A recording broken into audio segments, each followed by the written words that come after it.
Hello and welcome back to my YouTube channel. I am Lord Forwind here in Europa Universalis 4 playing as Russia. We're finally starting to get to the large size names. We're almost definitely not going to get the 1600 Russia achievement, but it's pretty obvious that it's possible. I took a little while getting going. But we're doing pretty well. We eliminated the last of the nations that were holding out in Siberia. Oops, and apparently I also forgot to raise autonomy, which is giving us a massive level of development. We are the most developed nation in the world at this point, other than the Ming.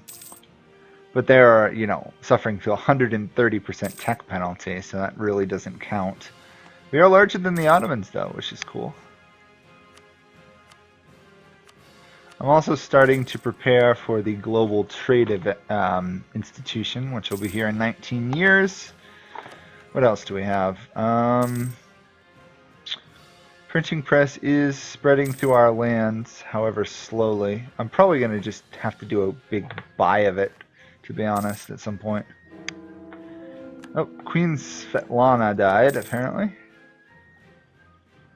And our ruler is pretty old. I'm thinking it might be time to have our ruler step down. If only so I don't have to worry about our heir dying. We'll step down. Abdicate at 60 years old. That seems like a fair time to abdicate. This guy gives me cheaper advisor costs, which is kind of cool. Actually, to be fair, looking at it, I could almost raise a whole nother army.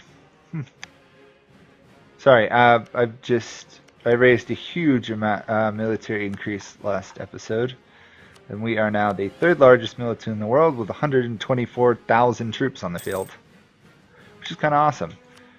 I'm also thinking I should try and get another alliance with Persia again, maybe, because last time Persia almost fought the Ottomans to a standstill, which is amazing. Oh, it's a Venice war, of course it is.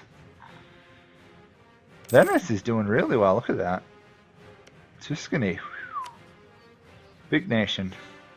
And of course there's the Moroccans, who are currently conquering Iberia, of all places. Wow. Good for them. I mean, without a unified Spain, and they were able to kill Portugal, they're just going to waltz right in and take over.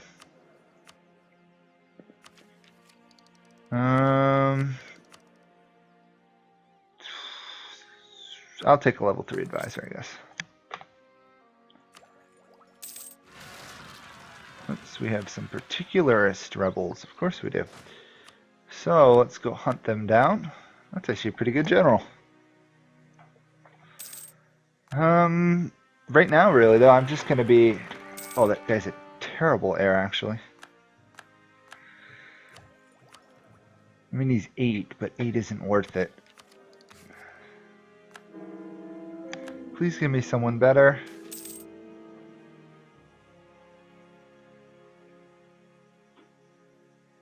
Okay, we'll give in to some of the serf's demands.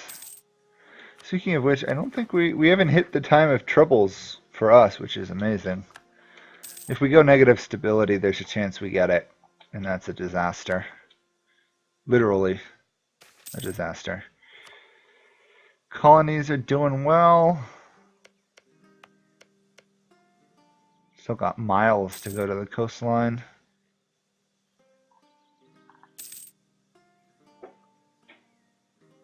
But that's expected. There we go. We completed a mission here, giving us more conversion strength. I think I might actually threaten Sweden, because I don't think they're going to survive this war. Yeah, for now I'll threaten them. Huh. Sankt Michael. Cool. We don't really need to waste our bonus conversion strength on them. Let's waste it on converting the Muslims. We are getting really close to completing our idea tree, which will be huge.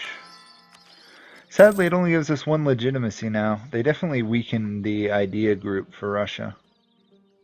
Although that fire damage received is going to be huge.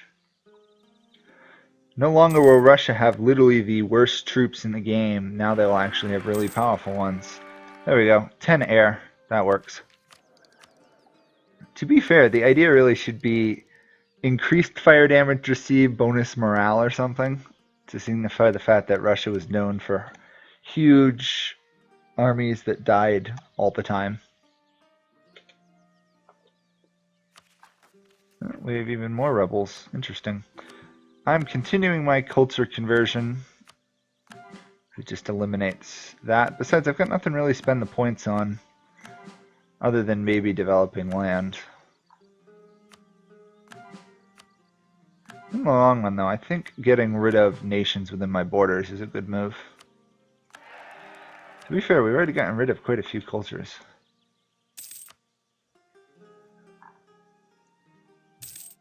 We actually have no metropolitans at this point. I don't know if I'm going to actually use them. Does anyone know if they're really useful using, other than in desperation to get imperial patriarch authority?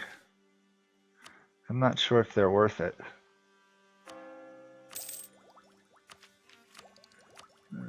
I really need to get to this, get the printing press.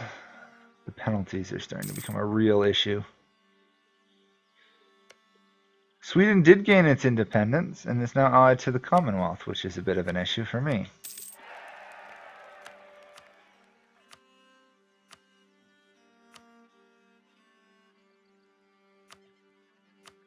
I don't think there's anything I can do to get an alliance with Persia. Not if I have that large of a negative opinion of them.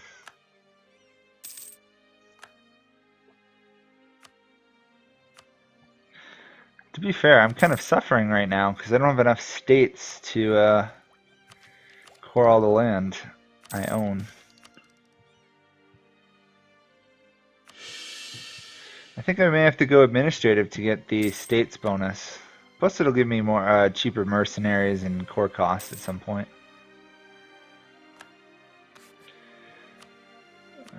Let us get at least one or two textile manufacturers out here, so there's a chance that I can get the manufacturers institution, which will appear after global trade.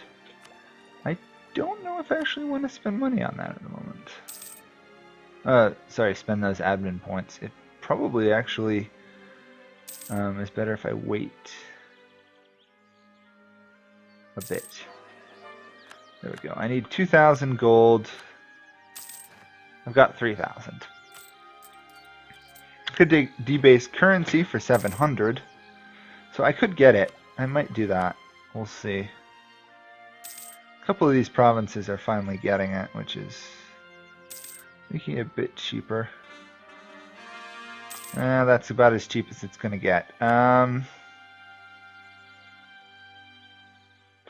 guess I'll take loans. I'll take loans rather than corruption.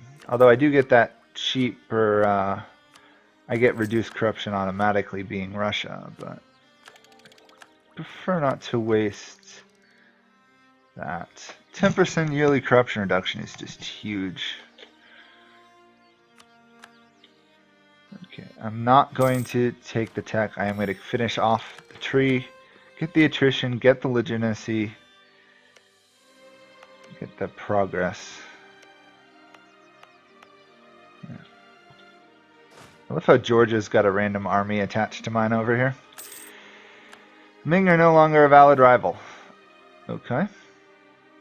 They're still really huge, but these guys don't. They have colonialism, but they don't have the Renaissance. It's good to know that they at least are not a threat. The Ming aren't getting the tech easily. Gotta be careful that I don't give the Ming tech too quickly, though. Otherwise, they'll become horrifyingly strong.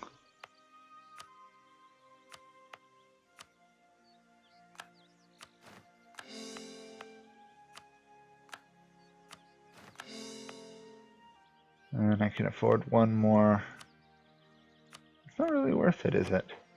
That's worth it. Don't have enough admin points, but at least my lands are going to be more productive.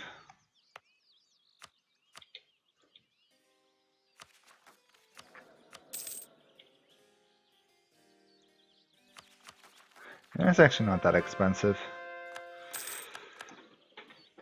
It's just a matter of waiting a little bit. That and keeping converting. And I could also probably snag a diplomatic tech, unless I've got something to spend it on, which it doesn't appear that I do. Okay. So whatever land I just converted, I already, it was part of Russian culture. So about 2 minutes ago, the Austrians forgave the Commonwealth's debt, and now apparently the Commonwealth has forgiven Russia's debt. And if that isn't a little bit confusing, well, it is. It is a little odd. Now let's take that land and another colony there. Hey, we've met Buriata, vessel of Yerevan. Cool. I think I get a mission to conquer this region at some point.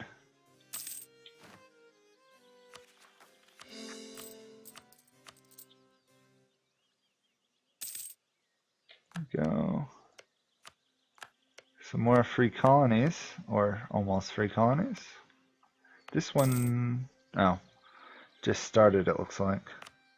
Yeah. That's all the colonies we're going to get for a little while.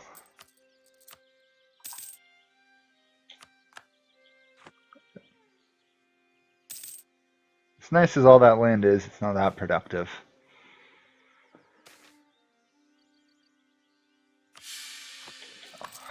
Force the clergy to follow the ways I want them to do.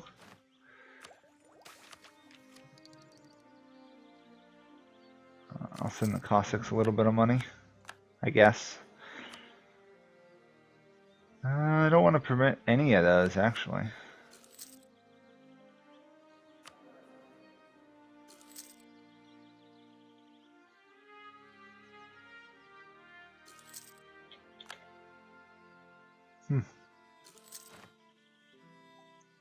Those loans I actually took are enough to actually start sinking my nation. A little bit, at least. I should probably also develop this gold province a bit.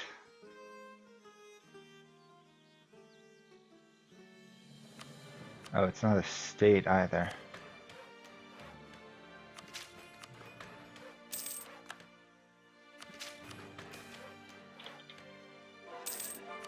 There we go. Should help a little bit on the money front without actually sinking our economy.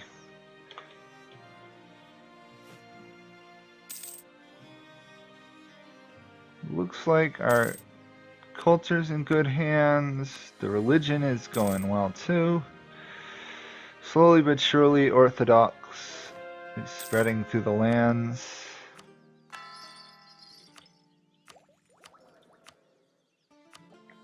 Which is good. I could attack Sweden again, but they're allied to the Commonwealth, sadly. I should probably look into getting this alliance with Persia. Okay. And then I should look into threatening Sweden again. See if it's even possible. Not really. I'll have to get stronger in order to threaten Sweden for lands.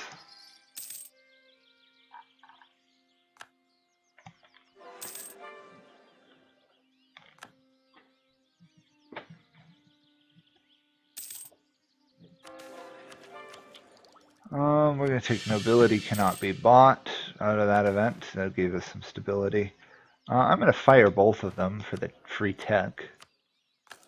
It's always worth firing them if you can afford to rehire them or rehire their equivalents.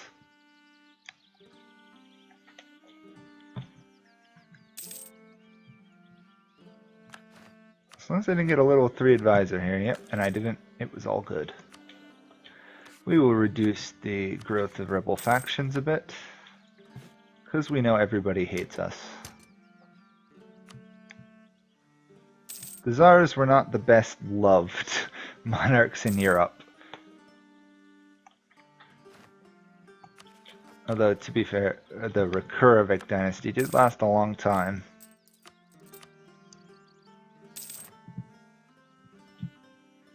Go, finally, a diplomatic tech. That must be like our first one in like 10 episodes, it feels like. They have 15, we have 13 tech. So we do have to be a bit wary of the Ottomans for the moment. At least till I get 15 and get equivalent morale and troops. Once that occurs, I'll be a lot safer.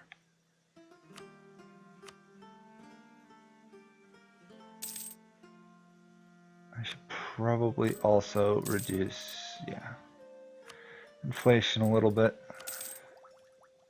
Consider it gives me almost a whole gold a month if I do it.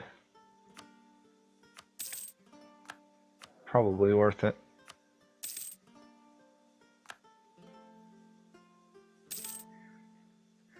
I don't really want to just raise one Cossack unit. Though the Cossack units are very strong.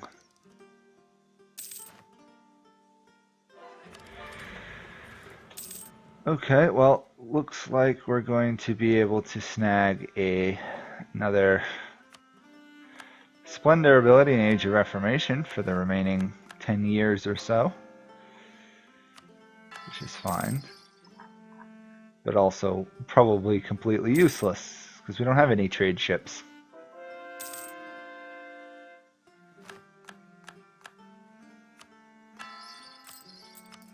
Oh, we weren't able to pay off that loan in time. Now we'll be able to. Huge income. A lot of gold and other stuff. Huh, someone's phone's going off. Well, I'm going to ignore that. Oh yeah, let's strengthen fortifications and all that jazz.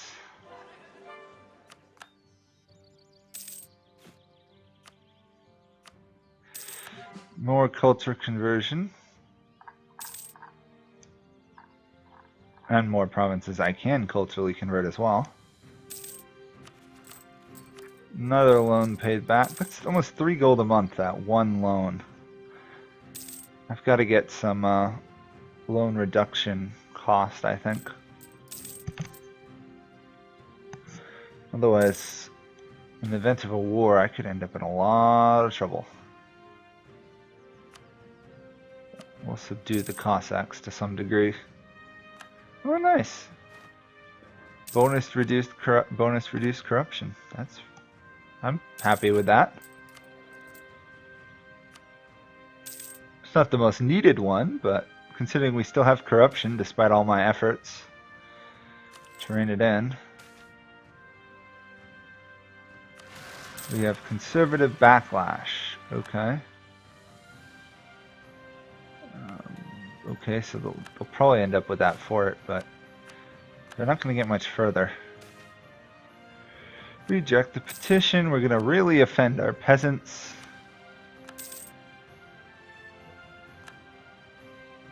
Well, they shouldn't have wanted land for free.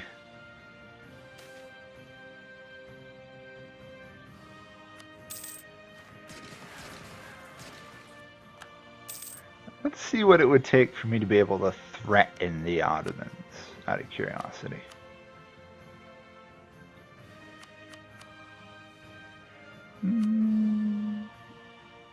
A lot more than I have, but at least they're not terribly sure of how powerful they are. Which is a good sign. That means they don't want a war with me at the moment. I'd hope.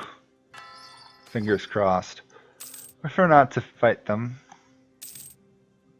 Not until I get those tech levels. Georgia, my vassal just randomly insulted me. Sometimes, game. Guy must be a babbling idiot or something. Babbling buffoon, yeah, insult you at random times. Fun. Does nothing and means nothing. Okay, we now have a lot better. We'll take the Southern Cossacks, I think. Yeah, we'll take the Cossacks. Get some more of that shock damage, which we don't actually have. We had it as Muscovy, but we don't have it now.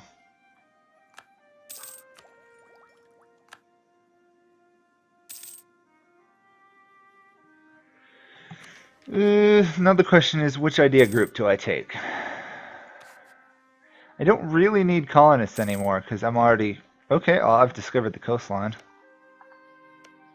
I'm about 3 colonies away in 5 years. So, no way I'm going to be able to do that, but I was pretty close. Korea is huge, wow. The question is, what idea group do I take? I would kind of like to take the admin ideas for the greater amount of states, and the reduced loan, and the reduced mercenary maintenance cost, and the reduced core cost, and the reduced hiring of mercenary costs. I think those would be the most useful. On the other hand, innovative would give me an overall tech cost, but it wouldn't save me that much. Free leader would be nice, cheaper advisors, nice. War exhaustion would be good. So economic would be really powerful, but I don't think we need it as much as most nations. We're going to have a fair amount of money. Inflation reduction is not a huge issue. We're not going to have lots of trouble with that. Autonomy, we've got that handled with our ability there. Development, we're probably not going to do much of it. I can't take another military, so my only choice would be admin or diplomatic. If I did go diplomatic, I'd either go trade or influence, I think. So those are the choices. Let me know what you guys recommend, actually. I'm kind of a bit curious, because I'm going to end this video pretty soon. I'm just going to snag the idea group, and then I'll probably stop. There we go. Perfect. So that will be it for this video. We're doing really well. I think we're only about 80 development or so behind the Ming, and we'll get about another 15 or 20 or 30 from just Siberia alone, which will be kind of neat. And after that, it's a matter of probably threatening Sweden for more land. Yeah, we should be able to threaten them for the needed provinces. And we'll probably make St. Petersburg a capital at some point, once I develop it a bit. There's no point in getting free points and having to develop it further. Anyway, that will be it for this video. Thank you guys all for watching, and I'll see you all next time. Bye for now.